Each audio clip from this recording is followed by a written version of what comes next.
बिस्मिल्लाहिर्रहमानिर्रहीम। अस्सलाम वालेकुम dear students. Chapter number 8 first year का हमने शुरू किया था लास्ट टाइम, और उसमें हमने फंजाई की इकोलॉजिकल और इकोनॉमिक इम्पोर्टेंस डिस्कस की थी।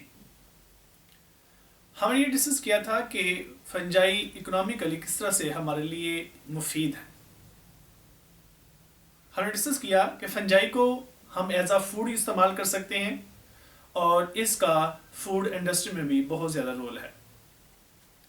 इसके साथ साथ हमने ये भी डिस्कस किया था कि फंजाई टेक्सटाइल इंडस्ट्री में भी अपना रोल अदा करती है। आज हम उसी लेक्चर को थोड़ा सा कंटिन्यू करेंगे और देखेंगे कि क्या हम फंजाई से एंटीबायोटिक्स भी गेन करते हैं, कोई ड्रग्स भी गेन करते हैं, अगर करते हैं तो वो कौन सी हैं। तो डियर स्टूडेंट्स, पहले ये बात तो आप लोग इंश्योर कर लें कि फंजाई से हम एंटीबायोटिक्स और ड्रग्स गेन करते हैं। बैक्टीरिया और फंजाई दो ऐसे हमारे पास माइक्रोब्स हैं, ऐसे ऑर्गेनिजम्स हैं जिनको हम जेनेटिकली इंजीनियर करके, जिनका जीनोम चेंज करके हम अपने लिए बहुत से मुफीद कंपाउंड्स प्रोडक्ट्स बना रहे हैं। इवन ये कि बेशुमार ऐसे फंगस हैं जो कुदरती तौर पर भी हमारे लिए मुफीद प्रोडक्ट्स बनाते हैं। हमने जस्ट उन प्रोडक्ट्स को फंगस के कल्चर में से एक्सट्रैक्ट करना होता है। तो आइए देखते हैं कि फंगस ह्यूमन के लिए किस तरह से बेनिफिट है। तो पहले वीडियो हम डिस्कस करते हैं एंटीबायोटिक्स। एंटीबायोटिक्स में जैसे पेनिसिलिन है, पेनिसिलिन, जिसको सबसे पहले अलेक्जेंडर फ्लेमिंग ने 1928 में डिस्कवर किया था, और ये सबसे पहली डिस्कवर्ड एंटीबायोटिक है।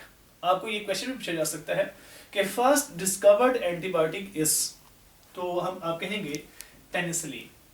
और penicillin it is used against bacteria. ये बैक्टीरिया के सेल वॉल को जाके डैमेज करती है, उसके कंपाउंड्स को तोड़ती है। बैक्टीरिया के सेल वॉल को बनाने में ये कह लें कि रुकावट है, जिससे बैक्टीरिया की सेल वॉल टूटने की वजह से बैक्टीरिया की डेथ हो जाती है। तो पेनिसिलिन को हासिल किया जाता है एक फंगस से जिसका नाम है पेनिसिलियम नोटेटम। तो ये आपने याद रखना है साइंटिफिक नेम इसका, पेनिसिलियम नोटेटम। जब भी आप साइंटिफिक नेम लिखेंगे तो आप जीनस को और स्पीशीज को अलग अलग अंडरलाइन करेंगे। तो इसमें पेनिसिलियम एक जीनस है और उसकी स्पीशीज है नोटेटम। पेनिसिलियम की बेशुमार और भी स्पीशीज हो सकती हैं, तो क्योंकि ये पेनिसिलियम एक जीनस है, इस जीनस के अंदर बेशुमार और स्पीशीज भी शामिल हो सकती हैं। तो ये था पेनिसिलिन। नेक्स्ट है lovastatin, that is a drug and it is obtained from aspergillus terreus. Aspergillus terreus. और लोवेस्टेटिन क्या करती है? It lowers the blood cholesterol level. हमारे ब्लड के अंदर कोलेस्ट्रॉल का लेवल कम करने के लिए ये ड्रग इस्तेमाल की जाती है, तो इसको एज अ मेडिसिन इस्तेमाल किया जाता है। The third one that is cyclosporin. Cyclosporin it is obtained from Trichoderma polysporum. Trichoderma polysporum ये एक फंगस है, इससे ये गेन की जाती है। और साइक्लोस्पोरिन हमारा इम्यून सिस्टम उसको ये सुप्रेस करने में हेल्प करती है, और ये भी एक ड्रग है, और ये मेडिसिन के तौर पर इस्तेमाल की जाती है। और ऑर्गन ट्रांसप्लांटेशन के दौरान ये इस्तेमाल की जाती है ताकि टिश्यू रिजेक्शन ना हो।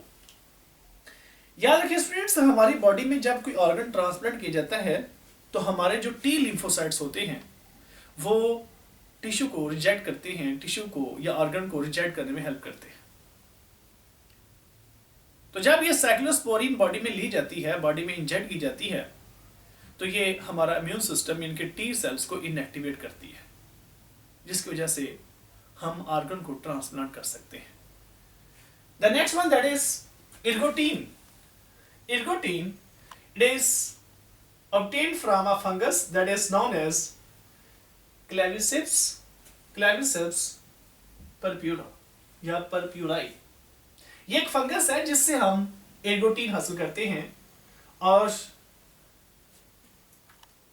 एर्गोटीन is used for treatment of headache, जिसको मगरीन बोलते हैं। यानी कि आप कहते हैं कि इसको आधे सर की दर्द कहते हैं, ये भी एक एंटीबायोटिक है मिग्रेन, और मिग्रेन की ट्रीटमेंट के लिए ये इस्तेमाल की जाती है ergotine. The last one that is griseofulvin. Griseofulvin that is obtained from penicillium griseofulvum, fulvum FUM, fulvum. तो पेनिसिलियम जीनस है, ये उसकी स्पीशीज है। तो ग्रीसियोफुल्विन को हम कहाँ इस्तेमाल करते हैं? ये एंटीबायोटिक है, ये फंगल की ग्रोथ को इनहिबिट करती है फ्रॉम नेल्स एंड स्किन। तो ये एक एंटीबायोटिक है, फंगस से ली जाती है और फंगस के खिलाफ ही इसको इस्तेमाल किया जाता है। तो ये स्टूडेंट्स आपके सामने डिफरेंट काइंड की एंटीबायोटिक्स जो हमने वन बाय वन डिस्कस की हैं, और साथ में मैंने आपके सामने उनका सोर्स भी बताया है, हमने कहाँ से इनको गेन किया है। तो फंगस ह्यूमन की लाइफ में बहुत ज़्यादा इंपॉर्टेंस रखती है। आइए हम एक बहुत इंपॉर्टेंट पॉइंट डिस्कस करते हैं with respect to yeast. Yeast एक ऐसा यूनिसेलुलर ऑर्गेनिज्म है, एक ऐसा यूनिसेलुलर फंगस है जो अपनी क्वालिटीज में बहुत ही दूसरों से यूनिक है। कैसे? पहली बात यह कि ये वो फंगस है जिसके अंदर थ्रेड्स नहीं होते, ये नॉन हाइफल फंजाई है, बडिंग के जरिए से रिप्रोड्यूस करने वाली एक फंगस है, जिसको बायोलॉजिकल रिसर्च लैब्स में बहुत ज्यादा इस्तेमाल किया जाता है, क्योंकि इसका ग्रोथ रेट बहुत ज्यादा है। आपके पास अगर एक सेल हो, फंगस का एक सेल हो, और आप उसके अंदर एक अपने जीन को इंट्रोड्यूस करने में कामयाब हो जाते हैं, तो within a few hours, within few time, आप अपनी उस जीन की बेशुमार मल्टीपल कॉपीज तैयार करने के काबिल हो जाते हैं। आप एक बहुत बड़ा जीन पूल बना लेते हैं, जीनोम बना लेते हैं, बेशुमार आप उसकी मल्टीपल कॉपीज बना लेते हैं, और आपकी वो जीन जब कल्चर के अंदर एक्सप्रेस होती है, उस जानदार के अंदर एक्सप्रेस होती है, उस यीस्ट के अंदर एक्सप्रेस होगी, तो डेफिनेटली आप अपना बहुत ज्यादा प्रोडक्ट उससे ले लेंगे। तो यीस्ट ये फर्स्ट ऐसा यूकैरियोटिक ऑर्गेनिज्म है जिसको जेनेटिक इंजीनियर ने सबसे पहले इस्तेमाल किया था, फर्स्ट यूकैरियोटिक ऑर्गेनिज्म। और यीस्ट की 3 डिफरेंट टाइप की स्पीशीज का जिक्र आपकी बुक में किया गया है। उसमें से एक का ये जिक्र किया गया है सैक्रोमाइसिस सर्विसियाई।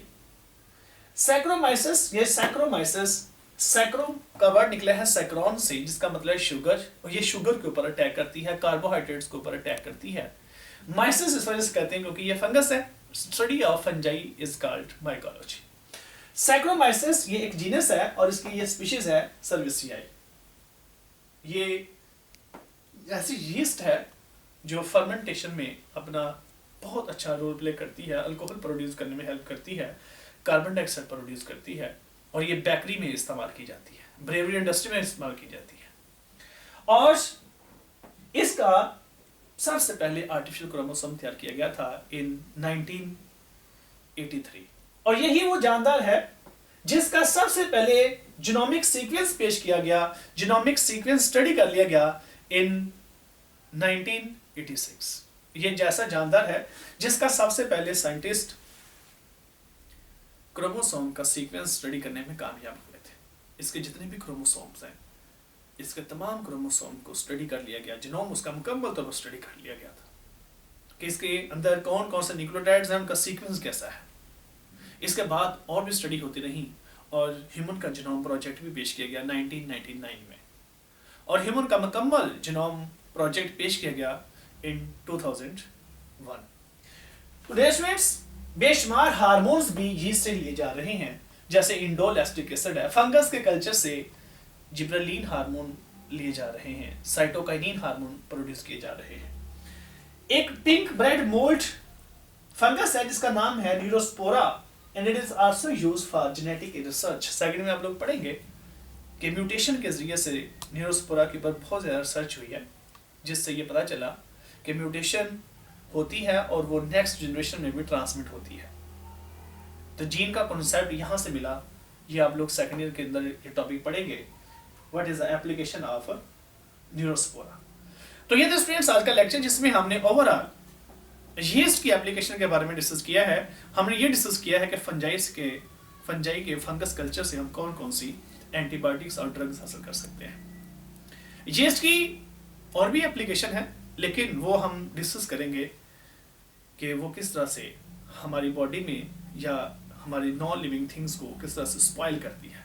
तो वो हमारा लेक्चर इंशाल्लाह नेक्स्ट होगा, जिसमें हम कुछ इकोनॉमिकल लॉसेस पढ़ेंगे ड्यू टू फंजाई। अपना बहुत ख्याल रखें। अल्लाह हाफिज़।